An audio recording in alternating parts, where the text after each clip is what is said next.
Wanted to start by acknowledging the traditional owners of the land, so the Gadigal people of the Eora Nation, and I want to pay respect to their elders past, present and emerging.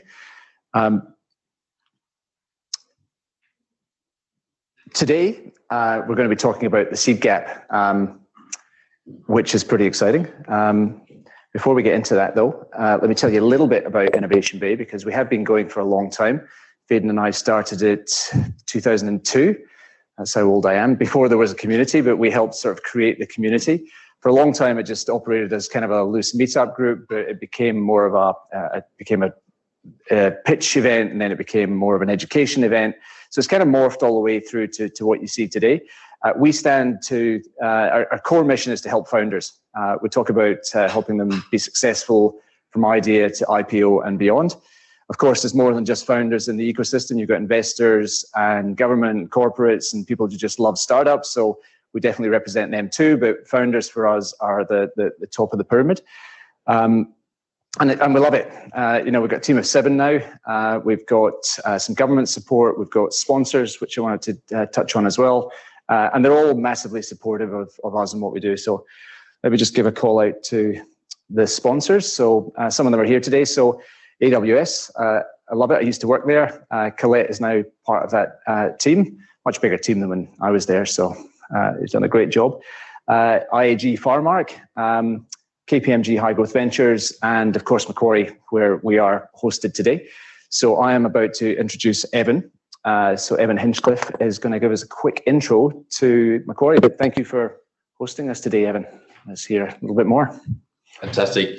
Thanks, Ian. And again, excited to be back in the building for those who are here with us live today. And a big shout out to, I think it's 130 plus people who join us online as well.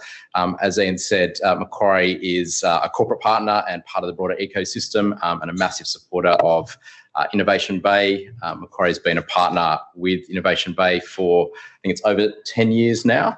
And we're really excited about the work that Innovation Bay are doing. A little bit about Macquarie in this space. We are a bit of a juggernaut, but we are hugely supportive of the tech ecosystem. And like Ian said, really focused on founders and their businesses. And here's just a little snapshot of some of the things that Macquarie and the team have done over 30 years now. So looking at some of those names there that predate the internet as we know it. So a long history there working with tech businesses.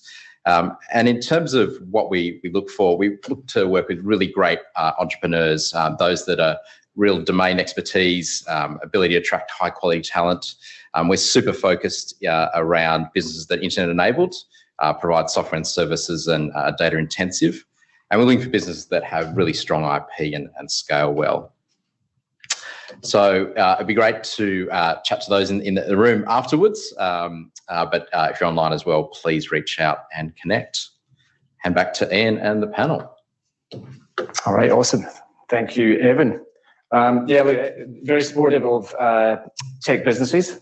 We became a customer, Innovation Bay, signed up to Macquarie. So we've got all of our core banking there now. So, and it's been great. Yeah. You pick up the phone or you phone someone and they answer and they can help your query. So yeah, no, really good service all around. So, okay, so look, this is the first of what we're probably going to be doing most of the year in terms of what I'd call a hybrid event. COVID has spread us out, so we can't throw any punches or do anything, and same in the crowd here. And it's only about 30 in the audience. Normally we'd have 80 to 100. So part in person, part online. And that suits me. I mean, I much prefer doing a face-to-face chat generally anyway. And it allows us to roll around the country too. So we're thinking of doing our April one in Melbourne, maybe May in Adelaide. And it just means that we can all participate, but also we can take the roadshow to different cities, which is pretty exciting. We thought we'd kick off with an interesting topic, which is, is one of the more popular ones when we ran the events last year, just around seed funding. Seed funding being that, not the, $1 to $5 million institutional VC round, but you're sort of $500,000 to $1.5 million round. It's quite hard to raise money at that stage. So we're going to dig into that a little bit. So, let me introduce the panel. and I'll grab a seat. So starting from here, Jackie Mullins is from Airtree Ventures. How long have you been there now? 2.5 years. Yep, awesome. Feels like you've done a great job. So anyway, like you are kind of the specialist in the seed funding. So I want to talk on that. Alex McCauley, Startup Oz. Now you've been doing that for a while now as well, haven't you? 5.5 years. 5.5 years. That's awesome. Now Startup Oz is probably the closest thing we have to a lobby group. I mean, is that fair? Yeah, like an industry body for tech startups. Yeah. So we appreciate the work that you do for us, treading the halls of Canberra for us. So that's great. And Grant McCarthy, you've been a VC for quite a long time. You've now started Tidal. Tidal's fantastic because it's looking at seed stage. Seed stage. Yeah. You've closed your fund. First fund and second fund is a $30 million fund. All right, so you got $30 million. Yeah. And I should say, I'm also a seed stage investor too with my Gelix Ventures hat on. So I spend half time on Innovation Bay and half time with Gelix Ventures. So I'm going to be asking questions, but I may throw in a couple of comments too, because I think I've got maybe a little bit to offer. All right, Alex, I might, finally, before we start, there are questions. So there's Q&A, which you see on the board. So if you go to Slido and type in seed gap, you can ask questions. So we'll do that for both the audience here and online. So questions come in, we'll see them here, and we'll get to them as soon as we can. Alex, look, I thought I might start with you. Look, it feels that the ecosystem is flourishing. There's lots of money, there's lots of new funds. Why is there a seed funding gap if the ecosystem is so good and there's so much money around? Yeah, so the best data that we have on this is from our latest Crossroads report, but that was at the end of 2019. So the data there doesn't include any of the COVID kind of consequences, which is probably actually useful. We're doing some more work at the moment on the next iteration, which I can sort of give you a sense of what that trend looks like. But basically, the Crossroads at the end of 2019 clearly said, on the best data we have, and I have to caveat that by saying that the data for seed funding globally is bad, and in Australia it's worse. But on the best data we have, there's been a slippage both in terms of number of deals and total volume of dollars in those deals at seed stage in Australia for 3 years running. And that reflects global trends. They're actually all around the world. We see fewer higher value deals as the kind of the trend across ecosystems. But Australia's graph is more pronounced than lots of other places. And I think, and love to hear from the investors in the room on this, but I think for me, there's a couple of factors that go into that sort of downwards trend. And, one of them clearly is we are probably a victim of our own success in some ways. As you get lots more really successful companies coming through, hitting that scale-up stage, and lots of the funds who invested in those companies at early stage want to follow on. They'll raise a lot of money and they'll spend that money on the companies that have been successful in the portfolio so far. And so those big funds you see being raised by SquarePeg and Blackbird and Airtree, those funds often, the dollars end up with companies that they already know and love and who are already doing really great things for the portfolio. So that tends to tilt the numbers in successful ecosystems towards successful companies. But the concern I think for Australia is that with a downwards graph, we've already also got a fairly low base in terms of seed funding. So, the numbers are something like $3.50 per capita for Australia, in terms of early stage funds in startups, whereas the numbers for something like the UK is between $10 and $15, depending on how you measure it. So we're starting from behind and going backwards a little bit at the moment. Yeah. Grant, I might jump to you. You just raised a fund off the back of this thesis. So you've obviously been out articulating what the problem is and why it exists and how you're going to solve it. So can you give us your impression why we got a seed funding gap? 2 cents. So I think it's two things. So one is certainly there's this market structure piece where, particularly on the institutional investor side of things, they haven't necessarily been able to get down into the seed funding stage with funds like ourselves or others, mainly because the size of the checks they need to write into a fund in order for them to hold no more than maybe 10 to 20% of the fund still need to be a decent sized check of, let's call it, circa $30 to $50 million, right?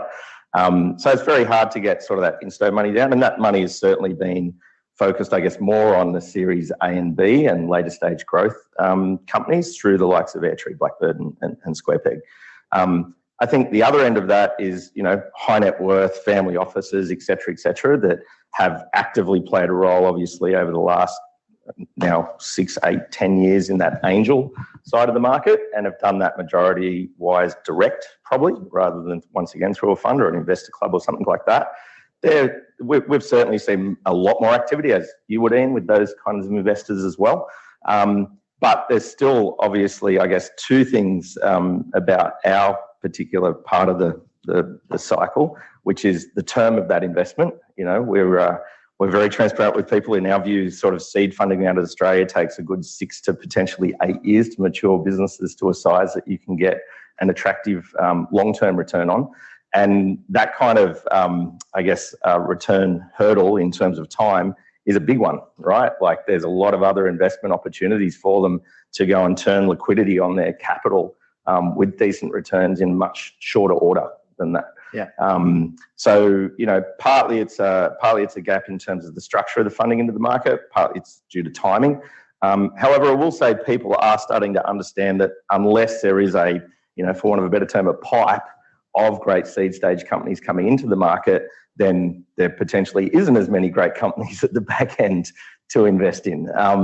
So there's certainly an understanding of that, and certainly, from our LP's perspective, they think it's not only a great stage to invest in, it's a hard stage to invest in, because it's the stage really that you're trying to get companies to a point where they are institutionally ready for capital.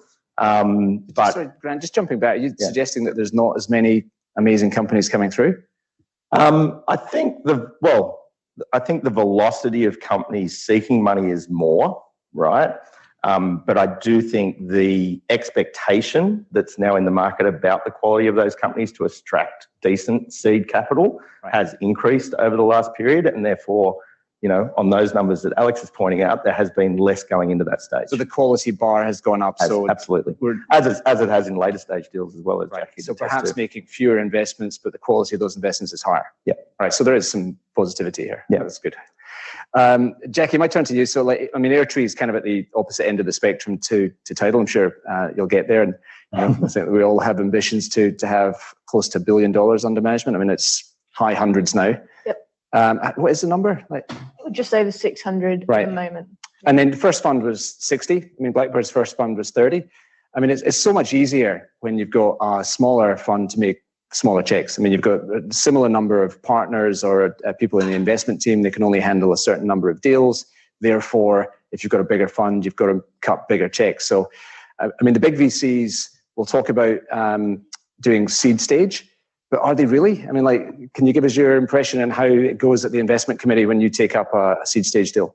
So I'm going to be the optimist in the room. All right, good. I think the market really changed with COVID. And so I think all of this has been true the last few years. I think since COVID, the market has become much more competitive. And that is globally competitive. You've got the best US funds in the world, who have so much competition in their local market. The prices are getting driven so high. At the same time, everyone's working from home and they can go on Zoom and they can invest all over the world now, they've realized. And so we're starting to see competition coming earlier and earlier from kind of big US funds. Now, what's our natural reaction? We go earlier. Right. And so I think there's a great incentive now for the biggest Aussie funds to be forced to kind of take more risk and invest smaller checks. And we have been thinking about this for quite a while and been pretty intentional about setting ourselves up for writing those smaller checks. And our Explorer program is one of those things that we're doing to enable that. And, in the last 6 months, we've written a 30K check into a company that was pre-product. And we also have written a check into a company that wasn't incorporated yet. Right. We actually had to wait. So I think we're definitely starting to go earlier, and I think that's a trend globally. The biggest funds are going to start doing more seed. Can you maybe tell us a little bit about the Explorer program and if any of the other big funds are doing similar things? So our Explorer program is designed to help people who have great networks and who know lots of brilliant founders, but don't have the capital to necessarily invest themselves. Yeah.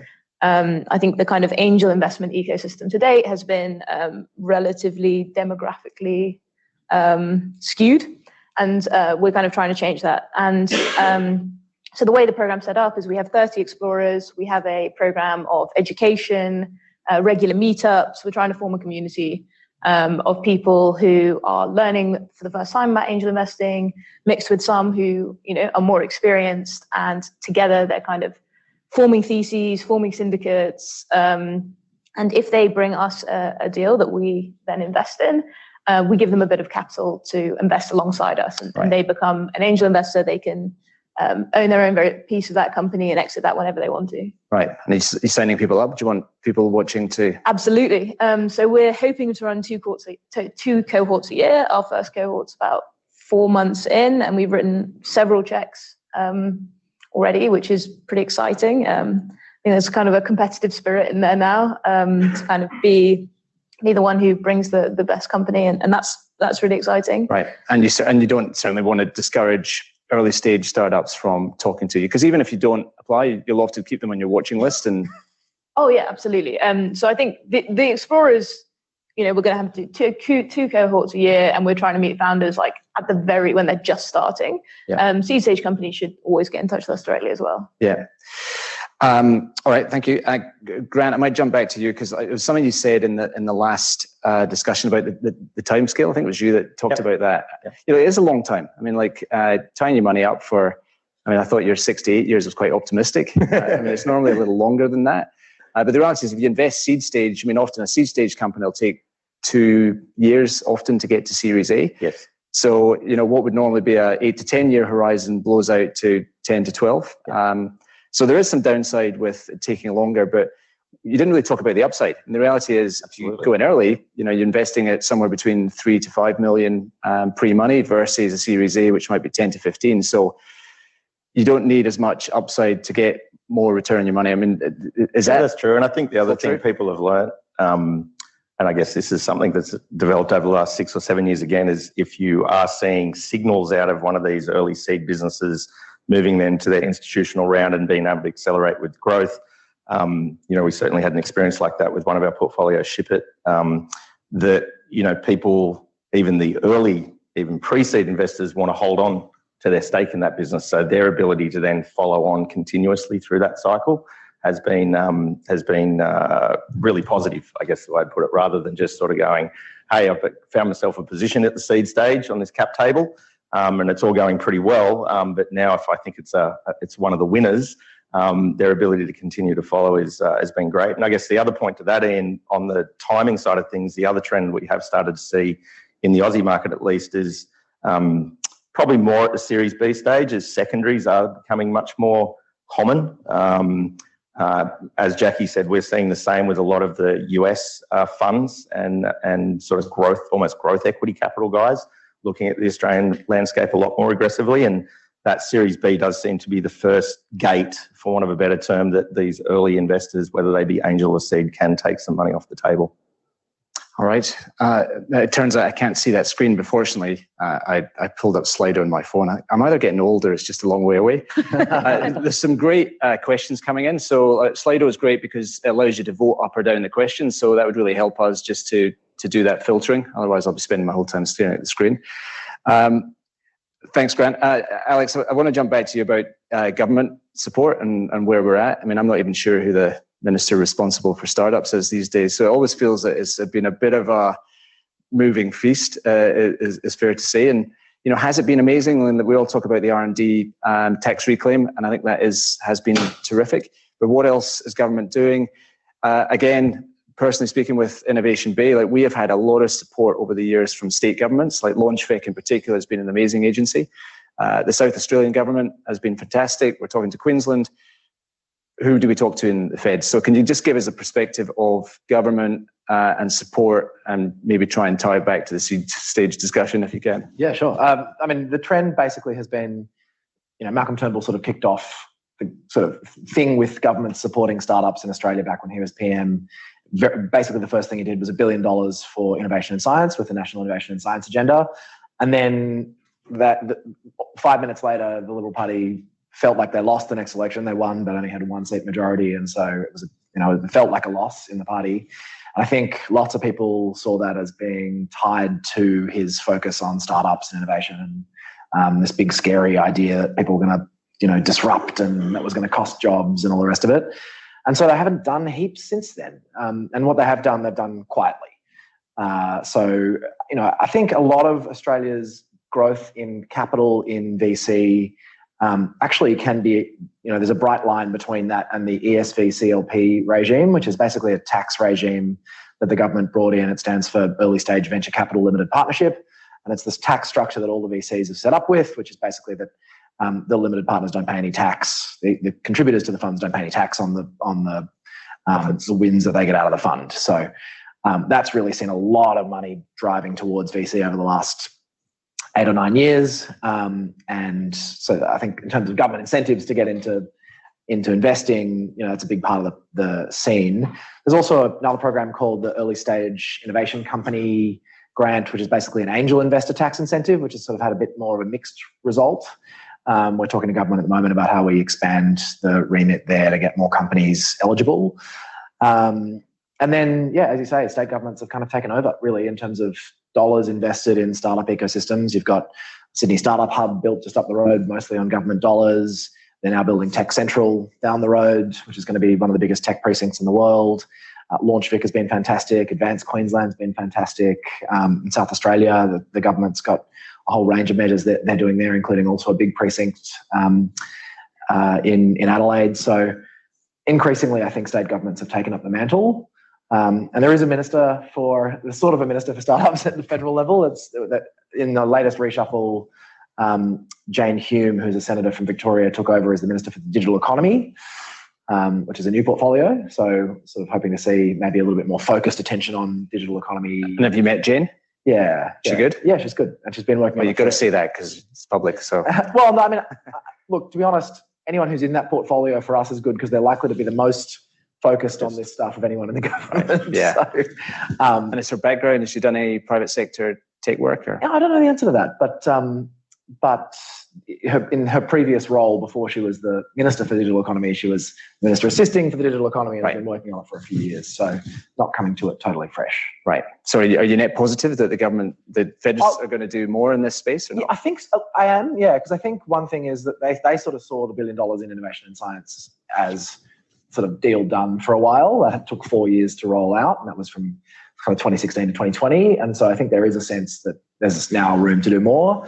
And on the back of COVID, they're looking for ways to grow the economy wherever it is. I think there's a really strong argument to make that startups and tech are likely to be the fastest growth exit for the economy from the kind of COVID slump. I'm always talking about, after every winter, there's a spring, and in the spring, there's green shoots. And startups are those green shoots, and we want to do whatever we can to fertilize the soil to really get that to take off. And I think that resonates as a sort of economic recovery mantra. All right, well, let's jump to a question from the audience. Can you guys read the screen? Because it's all right. Yeah, you youngsters. Grant and I are old. Put the youngsters in the middle. We did that wrong. It's from Hugh Podmore. Got the most votes here, and I think it's a good question. So, Jackie, I'll ask you this one. Why are seed round sizes in Australia so small? 300 to 500K. I actually think they're bigger than that, but it's not as big as the US, which is $2 million plus. And he follows up, top devs in Australia cost $1,000 a day. So is the market handicapping seed stage startups? I think there's probably a supply and demand element to that, but there's also if you're trying to hire an engineer in San Francisco, you're paying $200,000 a year. Right. And you're not paying that in Australia. So, and they'll leave after 6 months because they get after 1 year and 1 day. Yeah, there you go. So I think there are probably two elements to that. There's more money in the US, which means that the kind of supply of capital is there, which means that people are writing bigger checks to get into deals. But I think also it's just cheaper to build a startup here, particularly with the R&D tax credit. And so it's kind of more beneficial. And we're seeing more and more companies keep their R&D team in Australia. So I think 5-10 years ago, companies that wanted to scale would move the whole company to the US. That's changed now. And I think most companies that we're meeting in the early stages today intend to keep their full R&D team in Australia because they're cheaper, they're more loyal, and you get the R&D tax credit. So it makes a lot of sense. Yeah. All right, that's a great answer.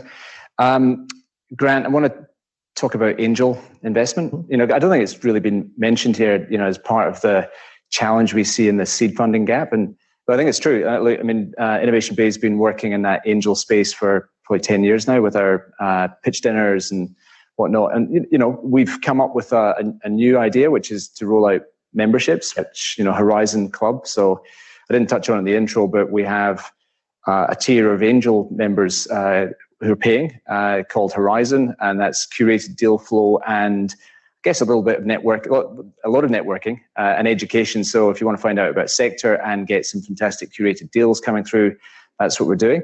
But there's plenty of other groups around. The Sydney Angels, Melbourne Angels, all the capital city angels are there.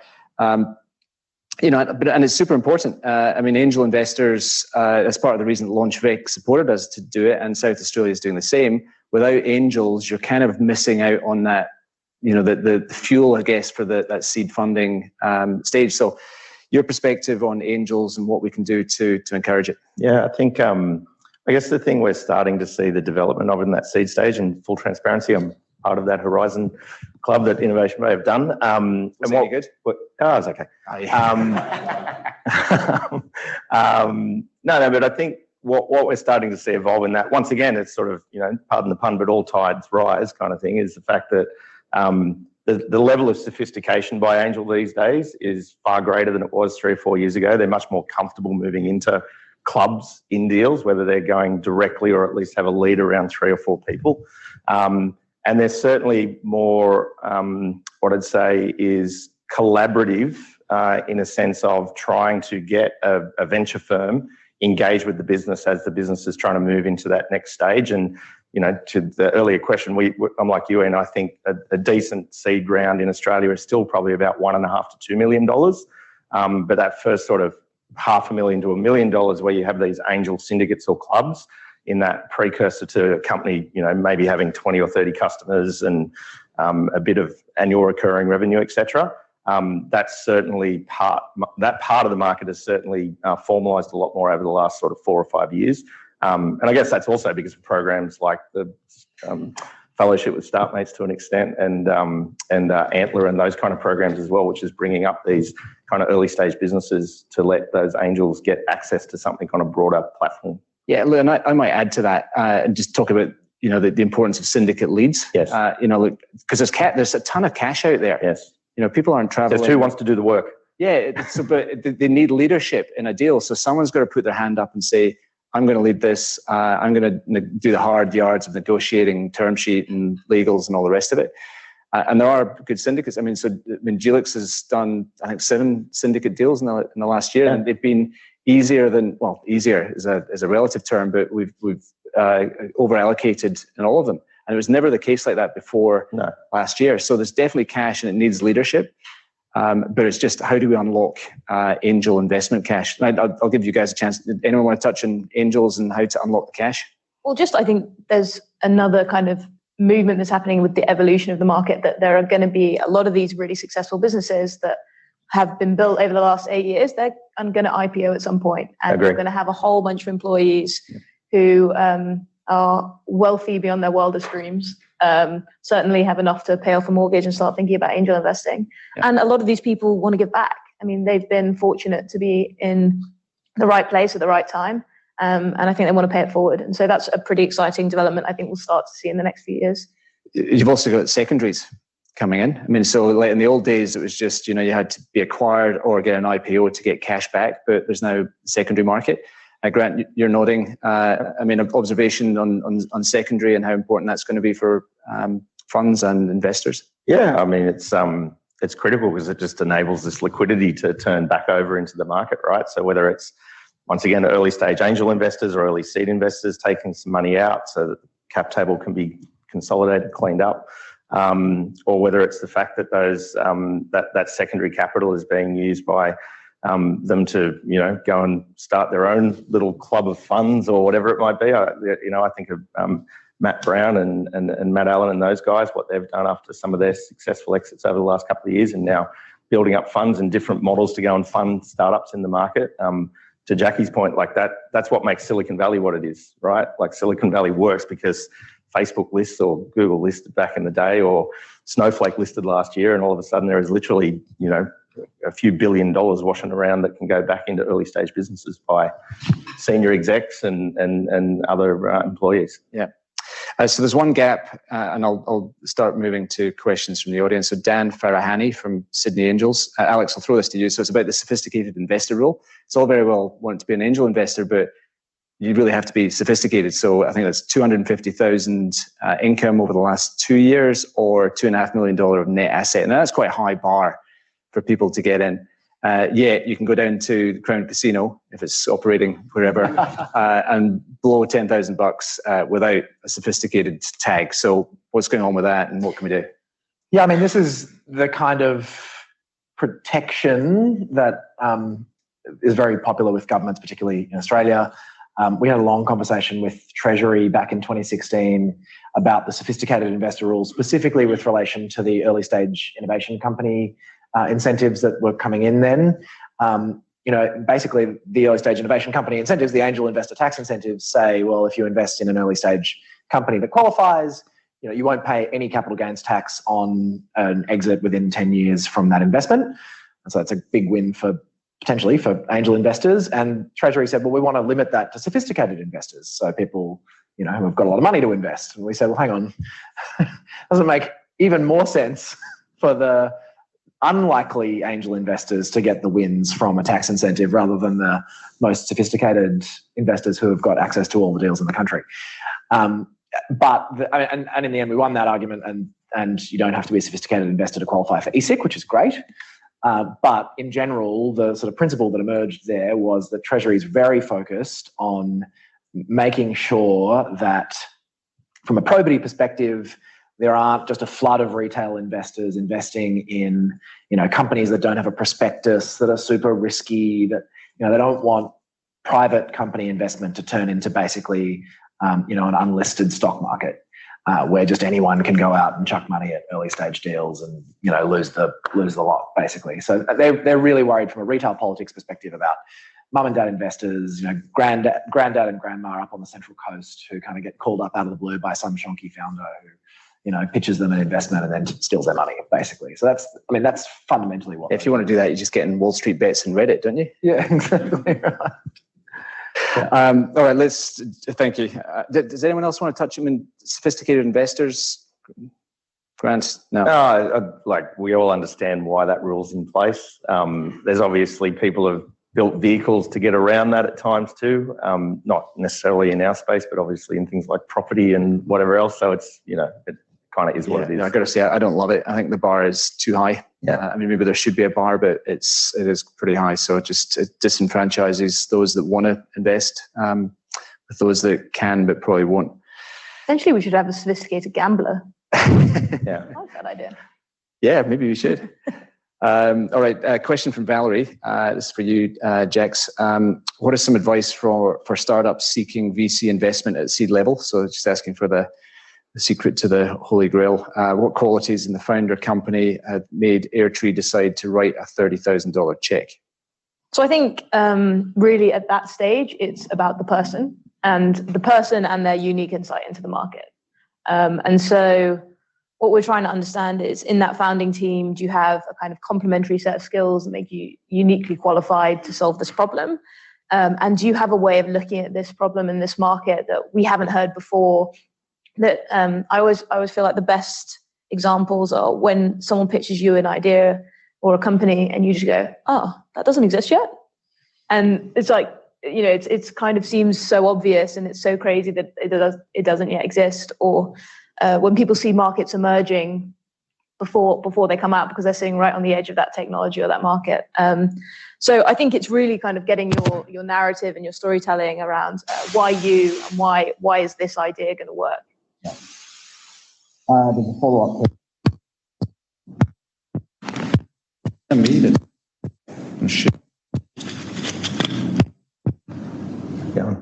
I going? Exciting. All right, well, let me keep rolling. So Valerie's asked another question. Which sectors are best suited for seed stage funding? So this is for Jax and Grant. Are any sectors that you're more comfortable in or less comfortable? So Grant first. not travel at the moment. Really? Yeah, it'll come back, obviously. I know, that's my point. Anyway. No, we're very sector agnostic. We've got investments in ag tech, in fintech, we haven't got anything in health tech at the moment. But I think generally I guess our view on the seed phase is that in order for you to create, not just a narrative like Jackie's saying, but a business that looks attractive to later stage investors, Series A institution onwards, is the velocity in those businesses tends to have to be very solid from their either traction of usage of their product or service or the revenue that's generated off that. So that tends to lend itself to particular industry segments a lot of the time, particularly ones with lower barriers of entry, particularly ones where you can or have a competitive advantage to get access to distribution or sales into those markets. So that's a generic answer, but they're the traits. And Jax, I mean, Airtree's invested in all sorts. I mean, how do you think about sectors nowadays? We stay away from life sciences, so we're anything where like drug development or where your kind of regulatory pathway is going to be long, and the risk that an investor is taking is really on whether you're going to pass through regulation versus kind of go-to-market risk. We'll stay away from. We're much more focused on kind of companies that we're taking the bet on go-to-market risk, and that's across all sectors. We do fintech, B2B SaaS, everything. All right, look, thank you. Anonymous question, sometimes skeptical then, but it's a good question. And it's the concept of salary versus equity. So I remember often you'll hear people come back, Aussies come back from the Valley, and they're just astonished by the lack of, they start a company and they're employing the first senior engineers, and the question of equity rarely comes up, whereas in the US, it's almost top of the pile. So, but the flip side of that is they want $150,000+ as the base salary. So how do we flip this equation between salaries and ESOP? Let's go Grant and then Jax.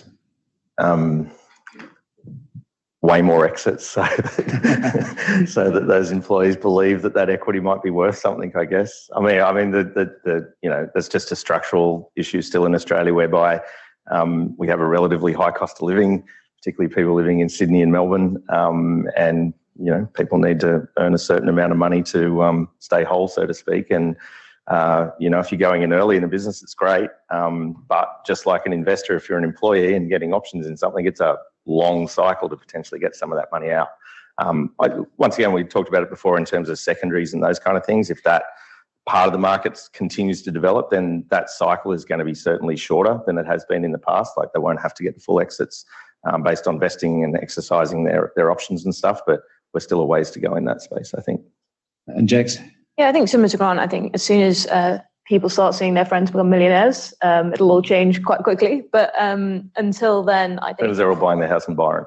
I think one of the things that we do for our portfolio is we have these playbooks. There are a whole bunch of problems that founders face as they're scaling their companies. And we kind of try and build playbooks around each one so that when a company comes in at seed stage, they can access all this information that's going to hopefully just make their lives a bit easier.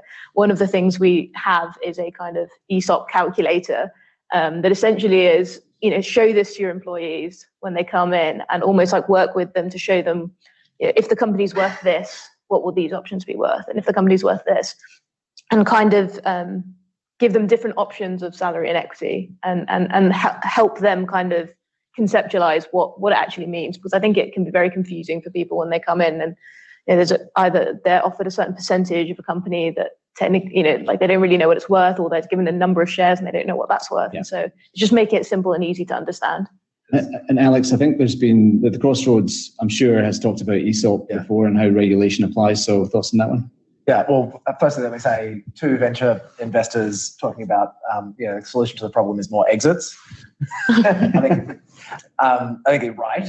Obviously, your equity is as valuable as employee equity, and that's why investors and employees are often very aligned on value. The regulations around ESOP are actually really interesting. In 2015, before 2015, there was basically no ability for Australian companies to issue ESOP to employees.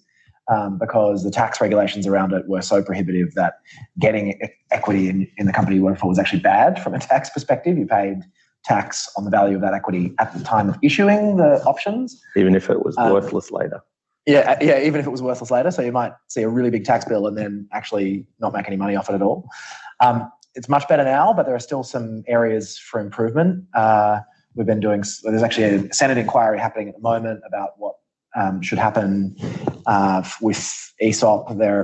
For example, if you're a private company and you, as an early employee, say leave a private company after 4 or 5 years and all your options are vested, you get a tax bill, even though you can't sell the shares, and you won't see any potential realization of that windfall until the company lists. So there's a real squeeze on employees either to stay until such time as the company lists or the shares become liquid, or to kind of pay a big tax bill or in lots of cases forego the equity that they've built up in a business. So that kind of thing is actually pretty harmful to the narrative around equity as a valuable component in REM for employees as they join companies. One big thing that's happened, we talked a little bit about this, is secondaries have become a thing in Australia in the last couple of years, really much more than before. There's now a dedicated secondary fund that Lee Jasper has set up with some others. Second quarter, that's right. And they've already done some deals. I think, speaking to those guys, they've been blown away by sort of the interest in getting, in raising money for that fund, because people are very interested clearly in getting access to some of the best companies in the country at that secondary stage after the companies have sort of proven. Yeah, and those early employees do want to buy a house and a car. And the employees are very interested. Yeah, exactly. Yeah, in the way, obviously, and the founders too. So that's a really big uplift in terms of the value of ESOP and employee equity over the last year or two. All right, cool. Just a quick reminder, we've still got 15 minutes or so just keep asking questions, voting them up. It's certainly help making my life a bit easier asking them. So let's take another question. Matt Stead from Ping Monitor, great startup. How are you doing, Matt? With smaller checks, the cap table can get long. Any comments on seeing this being managed? Grant? What's the software? Cake equity, yeah. Cake. And as one of our explorers. There you go. For investors in Syndicate, that's... Yeah, we don't see issues with it. Yes, it's more work when you're obviously doing rounds and stuff, and founders or whoever they've appointed to go and chase up shareholders to sign things is a logistical process for sure. But we haven't experienced any negatives around having a longer list of shareholders. Yeah, trying to get 40 signatures from busy people who maybe it's easier now they're not traveling. Can't find their share certificates or anything else. But no, generally speaking, it's just one of the processes. But like I said, there's a bunch of tools out there now that are coming to market that are really efficient at managing that for startups. So use one of those. Yeah. Anyone else in that one? Jax? No, I think there's a kind of limit at some point to the number of shareholders you can have 50 before. or something. 50. Yeah. 50. So I've seen companies create kind of smaller shareholders trusts and get around it that way. Dan Farahani again from Sydney Angels. Thoughts on rolling funds in Australia? So I guess that's a concept of not doing fund after fund. Grant, are you going to do a rolling fund? It's a concept I've only recently heard of. Yeah, I haven't had to think about that yet, to be honest. No, but once again, structurally, this has all happened before, and even in private equity where they've had to roll funds based on the end of fund life, GPs or the funders sold a portion of that fund through the line to another investor that has then taken that up as another fund and rolled it on from there. So I think structurally, it's pretty common practice. Once again, it depends on, the stage of that investment and depends on the appetite for liquidity by those investors at that point in time. I think once again, the one thing people are starting to learn more and more about is when you get to own a portion of one of these really successful ones, you want to hold them as long as possible. Isn't the Blackbird mantra no exits? Yeah, they've basically got this idea that it doesn't matter about the 8-year fund life. You want to stay invested in the best companies for as long as possible. Yeah, they sold 40% of the fund for $100 million. So, that was pretty impressive. I think that's what we all... some awesome examples of that in the US. There's a fund called TCV that I think did the A round in Netflix, and they're still holding Netflix. Yeah. Yeah, fascinating. Here's another one. This has just jumped to the top, so I'll ask it. Anonymous, is seed funding all about who you know? How important is the warm introduction or knowing someone to secure seed funding? Wow. Yeah, big question. Jax? So the answer is no. My email address is jackie@airdrie.vc. I respond to every person who sends me an email. Surprisingly few people do. I think my email address is everywhere. Yeah. I think you could read, I have so many blog posts online. My email address is at the bottom of everyone, and yet it's very surprising how few people reach out. The point of the Explorer program is for us to expand the who you know to include more people from more diverse backgrounds, so that someone can get an intro if they want to go that way as well. But please do reach out cold. Grant, do you like cold intros? I would once again, we'll talk to anyone. But I would say that, in the practical sense, it's almost like there is a bit of a self-filtering mechanism out there through your network and knowing other great founders or great engineers or that kind of thing that will refer people into you. And you do definitely take notice of those people that are introduced to you and look at what they're doing and their companies, definitely. As an example, I think maybe we've done out of 16 deals, maybe 2 that have sort of been through incubators, and the rest have probably been out of market and out of referrals and that kind of stuff.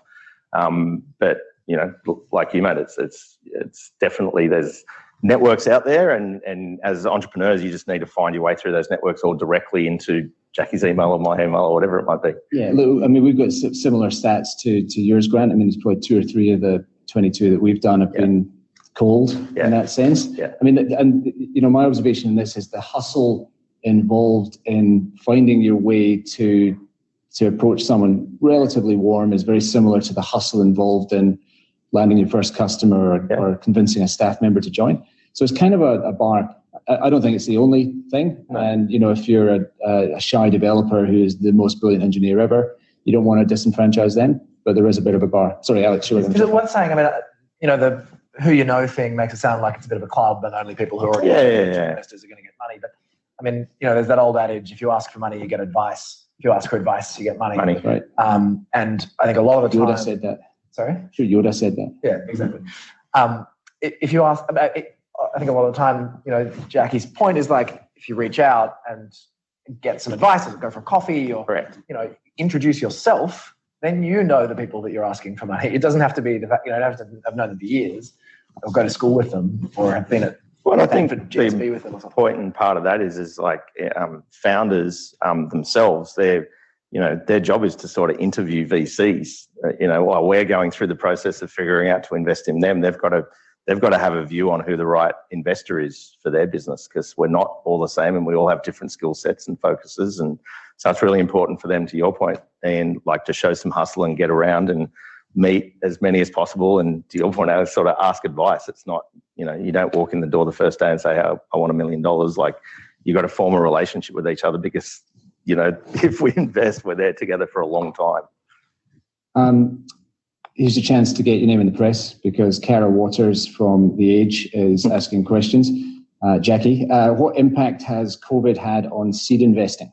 Kind of to my point at the start, I think it's accelerated it. I think COVID has made the world a lot smaller. So you're kind of seeing international funds come earlier. I've seen international kind of 2 big brand name US VCs invest in seed stage, or 3 actually, in Australia and New Zealand in the last 6 months. So I think it's created a climate where founders are going to be able to raise capital more easily than ever before. And I think that's a great thing for the ecosystem. Anyone else want to take a stab at that? You go first. We're doing some work at the moment on this next kind of block of this graph that we talked about at the start with declining seed funding over the last few years. And COVID, I think, on those formal numbers, which are from PitchBook, which I think is the best kind of data set for Australia that we have, although I caveat again that the data is bad, especially at seed stage. But it still looks down, and it looks down worse during 2020 than it has in the past. But anecdotally, talking to people around the ecosystem, the bit that isn't captured by those numbers is the angel investing scene. Really, a lot of angel investments are not captured by those formal data collection efforts. And that has apparently been going very well. And you guys maybe can speak a little bit more directly to that. Yeah. But I think timing-wise, look, it was really slow up till probably June because everyone was still figuring out what was happening in their portfolios as such. Post-June, people realised that you could still actually do investments. And I guess just more anecdotally, like the biggest change was we all learned how to do investments without actually ever meeting a founder face-to-face, which is totally weird and something I'm sure if we got asked before COVID, would you ever invest in someone that you hadn't? Definitely not. You have to meet the person. And so that's probably the biggest change, just the, anecdotally, not supported by data by any means, just the way that funds, including ourselves, started to understand how to shape an investment into a business.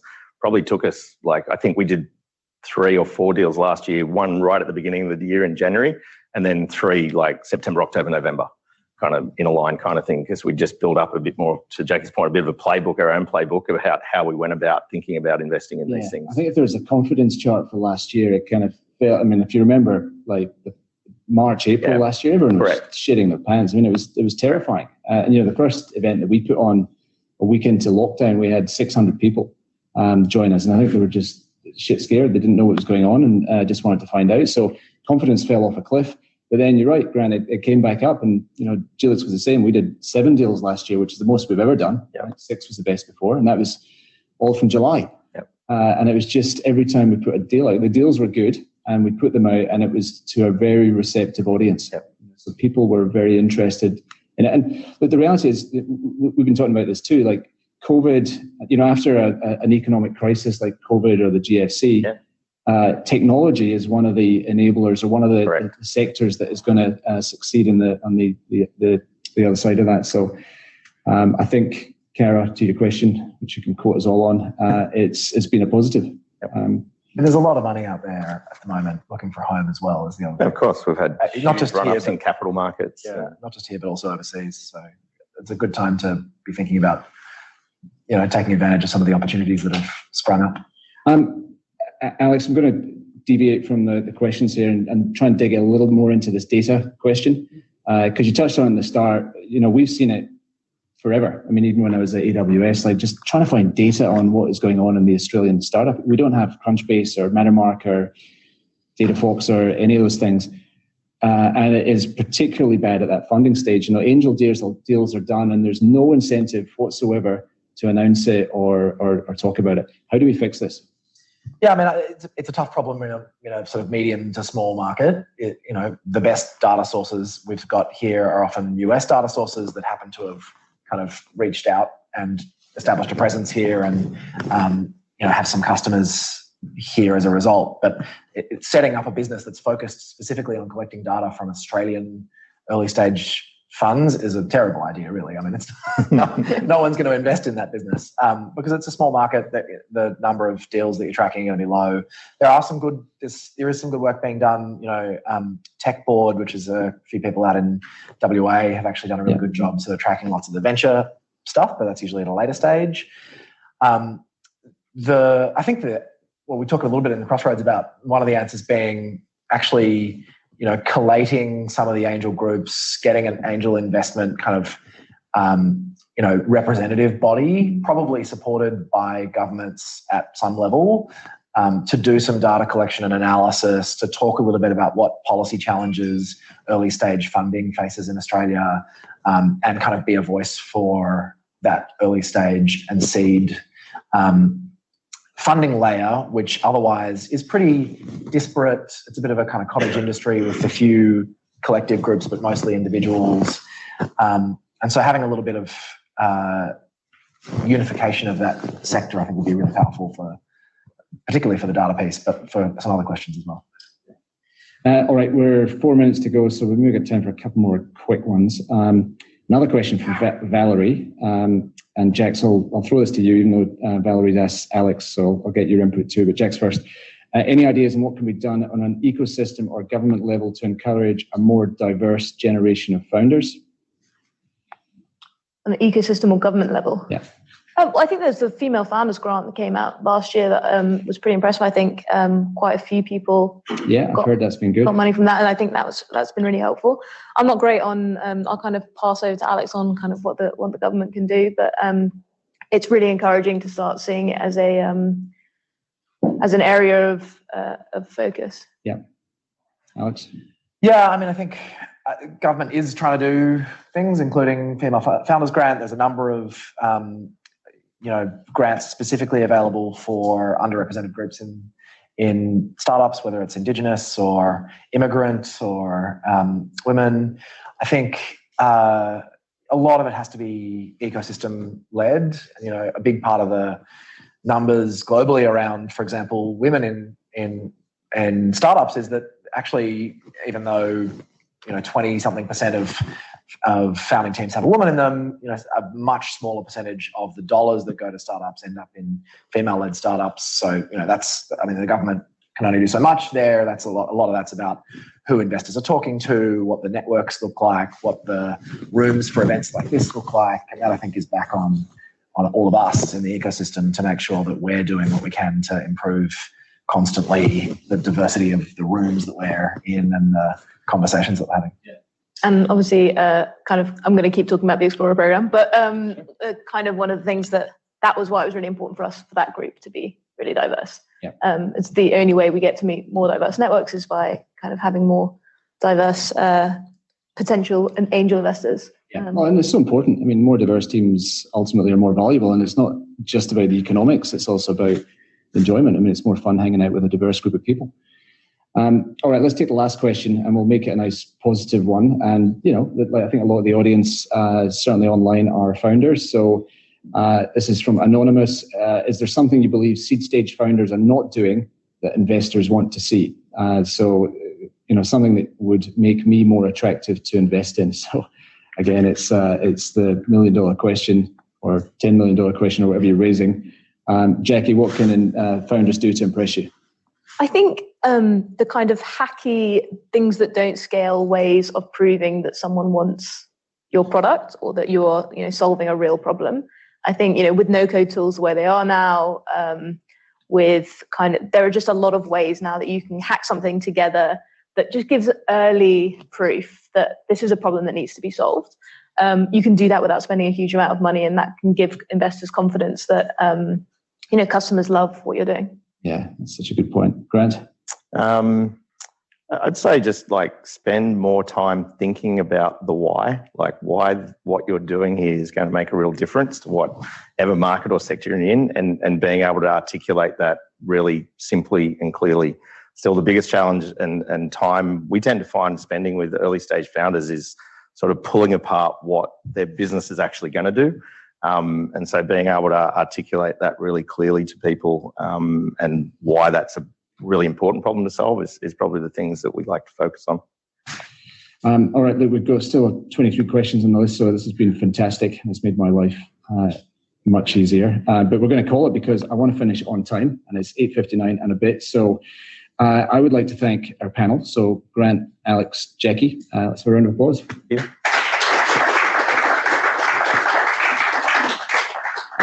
Thank you, everyone, for joining us. I don't think there's much more to say. Look, we are putting plenty of updates on the website. Our Twitter handle is pretty well followed, and if you really want to know what's going on day to day, then follow that.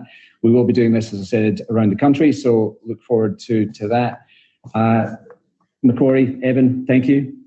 Love the facilities. Love the broadcast gear. Thank you to the AV team as well. We've got some more food and drink outside. If you're at home, go and grab a croissant and think of us. And that's it. We'll see you next time.